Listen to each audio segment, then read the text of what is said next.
అవధాని గారు ముందుగా నా నుంచి మొదలు పెడదా. సంతోషం, ఎందుకంటే నీకంటే ముందు 2 ప్రారంభించి వెళ్ళాయి, మాకు అది ఆనందం. రాజేశం అన్న ప్రస్తుతానికి నువ్వు అప్రస్తుతం అన్నాడు. అప్రస్తుతం అనగానే నా దేహం అంతా కూడా సందేహం అయిపోయింది. స్కూల్ నుంచి వస్తుండగా మా స్కూల్లో ఒక అమ్మాయి వచ్చి సార్ గీత గీసింది సార్ అన్నాడు. కానీ నాకు ఆ తొందరలో అర్థం కాలేదు ఏ గీత అయి ఉంటది. బహుశా మీరు అప్రస్తుత పాత్ర వేయబోతున్నారు, జాగ్రత్త, లక్ష్మణరేఖ దాటి వెళ్ళకండి అని గీసుంటాయి స్కూల్లో.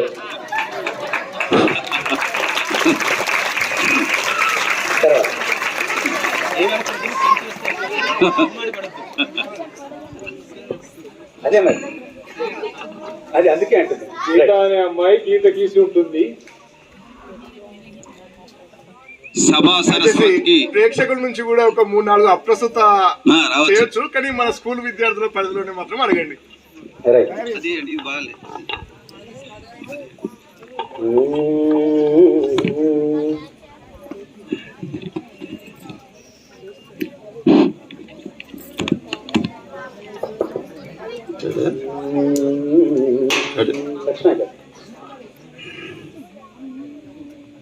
సభా సరస్వతికి వందనం. సభా సరస్వతికి వందనం. హలో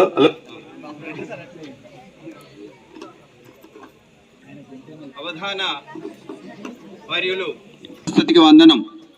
అవధాన వర్యులు గారు ఇక్కడ అవధానం చేయడానికి మమ్మల్ని అందరినీ కూడా సిద్ధం చేయడం జరిగింది. పృచ్ఛకులందరినీ, ఇక్కడ విద్యార్థులారా, ఇక్కడ మీకు 3 ప్రక్రియలు అవగతం అవడానికి ఇక్కడ సంసిద్ధులైనారు మీరు. ఎందుకంటే కవి సమ్మేళనం జరిగింది, అదేవిధంగా అష్టావధానం జరుగుతూ ఉన్నది, తర్వాత పుస్తకావిష్కరణ కార్యక్రమం జరుగుతూ ఉన్నది. మీ సృజనాత్మకత అంశాలలో 3 ప్రక్రియలు ఈరోజు తెలుసుకోవడానికి అవకాశం ఉన్నది.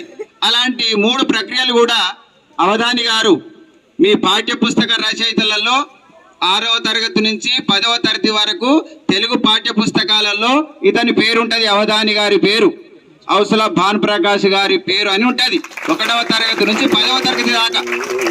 మరి అలాంటి అవధాన వారిల చేత ఇవాళ అవధానం జరగడం అనేటువంటిది మన ఘనపూర్ గ్రామము నోచుకున్నటువంటి అంశము. మరి విద్యార్థులారా చాలా సావధాన చిత్తులై వినాలి.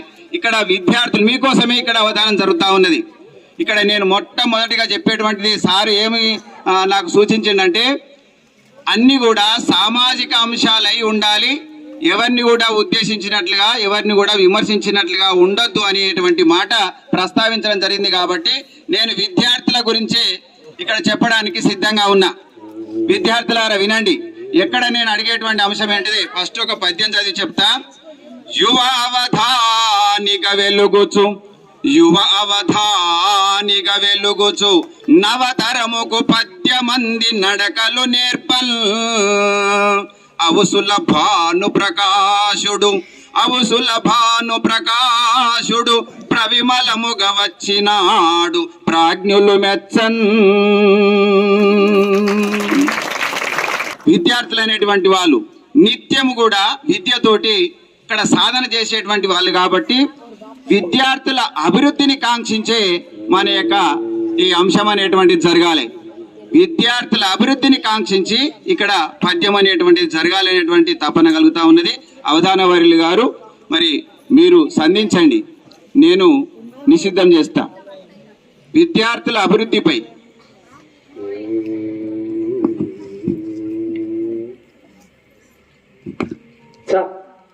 చదువులోని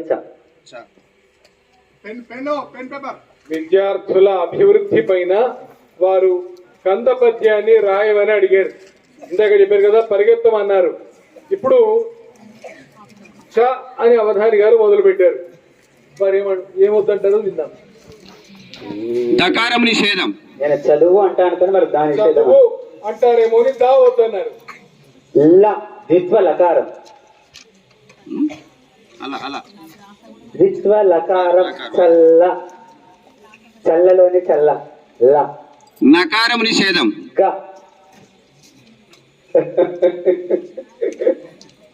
చల్లని అంటారేమో అని నా వద్దంటే చల్లగా అన్నారు, నా వద్దంటే గా. రెండు మార్గాలు ఉంటాయన్నమాట. ఒక్కొక్క పదానికి 2 అక్షరాల చొప్పున ఆయన మనసులో పెట్టుకుని ఆ అక్షరాలు చెప్తూ ఉంటారు అవధాని గారు. చకారం నిషేధం. ఒత్తుచ్చ. ఎట్లా? ఒత్తుచ్చ. మహాప్రాణాక్షరం. పదంలో చెప్పండి. చవిలోని ఛ నిషేధం అట్లా చెప్పండి. ఓకే. మార్చి తెలుగు భాషకు పలకగా తేజ పలుకు అని చక్కని తేటగీతిలో తీసుకొచ్చాడు. ఇది కవి ప్రతిభ అంటే. అంటే ఇచ్చిన పదాన్ని అందంగా పద్యంలో పొదగడమే కవి చేసేటువంటి గొప్ప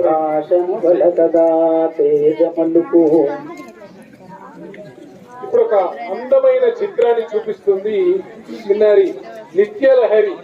ఆ చిత్రాన్ని చూపించే అవధాని గారికి ఆ చిత్రానికి ఒక పద్యాన్ని చెప్పమంటు. ముందు అమ్మ నువ్వు అవధాని పద్య ఆ చిత్రం చూపించు.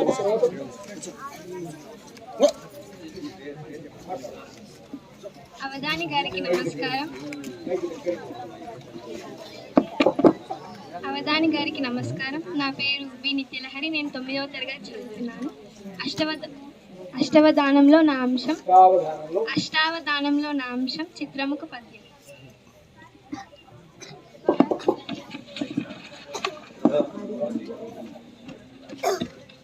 ఒక అందమైన బొమ్మ చూపించింది, ఒక మహావీరుని బొమ్మ చూపించింది, ఒక త్యాగమైన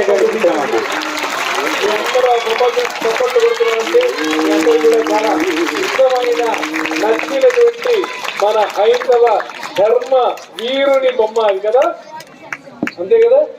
ఆ పేరేదో నేను చెప్పట్లేదు. ఆ హైందవ ధర్మ వీరుడు ఆయన బొమ్మను చూపించింది. అవధాని గారి మనస్సులో పద్యం బతుకొస్తుంది. ఆ వీరుని మీద అతడు హైందవ తేజమై అవని వెలిగే సంగతి. అతడు హైందవ తేజమై అవని వెలిగే. అతడు హైందవ తేజమై అవని వెలిగే. పద్యం మొత్తం చెప్పాను 4 పదాలు ఇక్కడ. ఇది ధారణలో అంశం. తర్వాత అవుతుంది ఇక్కడ. అతడు హైందవ తేజమై అవని వెలిగే. చిత్రానికి పద్యంలో అతడు హైందవ తేజమై అవని అంటే భూమికి వెలిగే. ఈ భూమికి వెలుగు తెచ్చాడు. ఈ భూమి పైన ఆయన గొప్పగా వెలిగాడు. ఆయన ఎవరో మనకు తర్వాతి పాదాలు తెలుస్తుంది.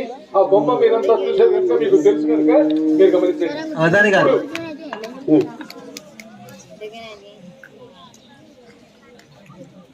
చుక్క వేసి ఓటేయడం మంచిదే అంటారా? చుక్క వేసి ఓటేయడం మంచిదే అంటారా? పోలింగ్ పరంగానేమో వేలి మీద చుక్క వేసుకొని ఓటు వేయడం మంచిదే.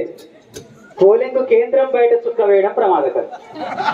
ఇక్కడ అప్రస్తుత ప్రసంగం వారు కూడా మంచి ఎందుకంటే చుక్క అనే వాడికి 2 అర్థాలు ఉన్నాయి. అమ్మాయి చక్కని చుక్క అంటే ఒక అర్థం ఉన్నది.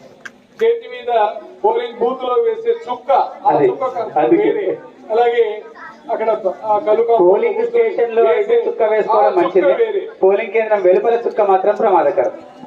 ఆకాశంలో వేసే చుక్క వేరే. అనేక అర్థాలు. అదే కదండి ఇప్పుడు అప్పుడు వాడు చుక్కలో చంద్రుడు ఆయన. వారికి చుక్కలంటే ఇష్టం, ఎందుకంటే చంద్రుడు కాబట్టి. ఈ విధంగా ఇప్పుడు మీరు గమనించారు కదండి, అమ్మాయిలు అబ్బాయిలు అందరు గమనించారు కదా. మొదట ఆయన అడిగిన అంశం వేరు, రెండవ ఆయన అడిగిన అంశం వేరు, 3, 4 ఇట్లా ఇంతమంది ఒక్కొక్కళ్ళు ఒక్కొక్క రకమైనటువంటి ప్రశ్నలు వేశారు అవధానిని. అందరికీ ఒక్కొక్క పాదం చెప్తూ వచ్చాడు. ఇవన్నీ మీకు జ్ఞాపకం ఉన్నాయా? ఏవి జ్ఞాపకం లేవు కదా. అవన్నీ గుర్తుపెట్టుకుంటారు. గుర్తుపెట్టుకొని అవన్నీ తిరిగి అప్పగిస్తారు అవధాని గారు. అయితే ఈలోగా ఇంకొక రకమైనటువంటి వేధించే వాళ్ళు వచ్చారు. ఒక పద్యం చదువుతారు ఆమె. ఆ పద్యానికి చివరి అక్షరాన్ని ఇచ్చి దీని మీద పద్యం చెప్పమంటారు. అంత్యాక్షరి అనే అంశాన్ని శ్రీమతి సరస్వతి రామశర్మ గారు అడుగుతారు.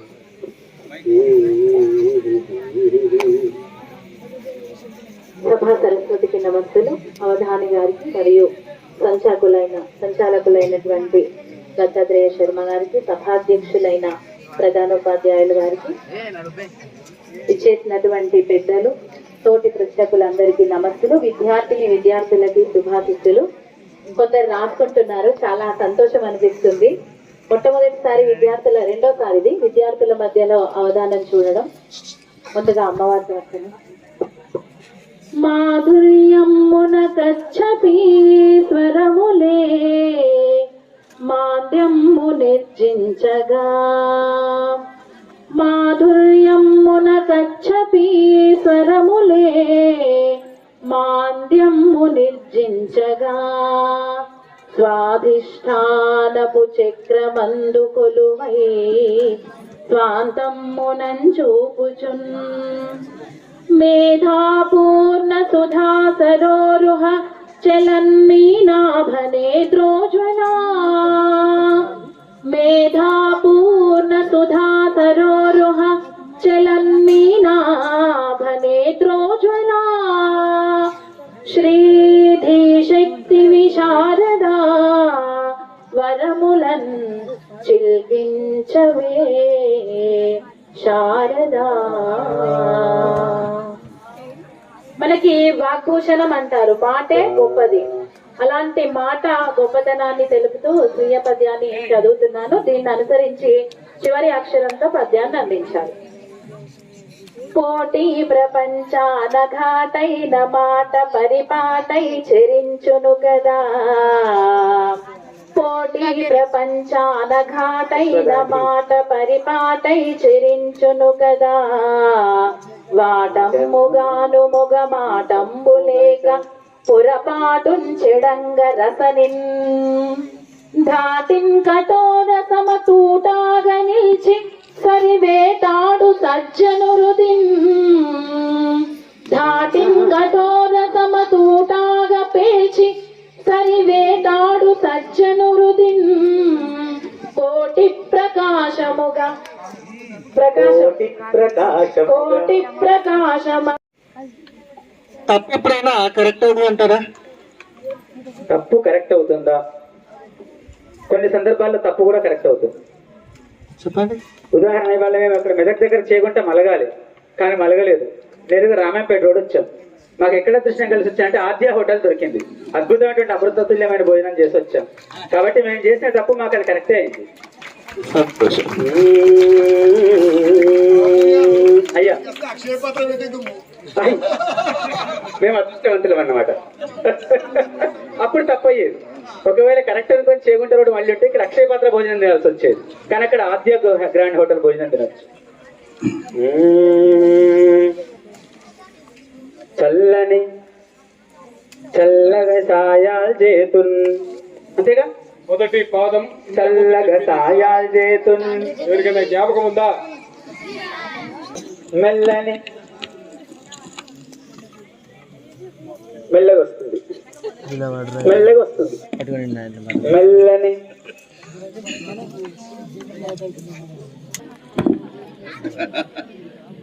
హ్రస్వం సా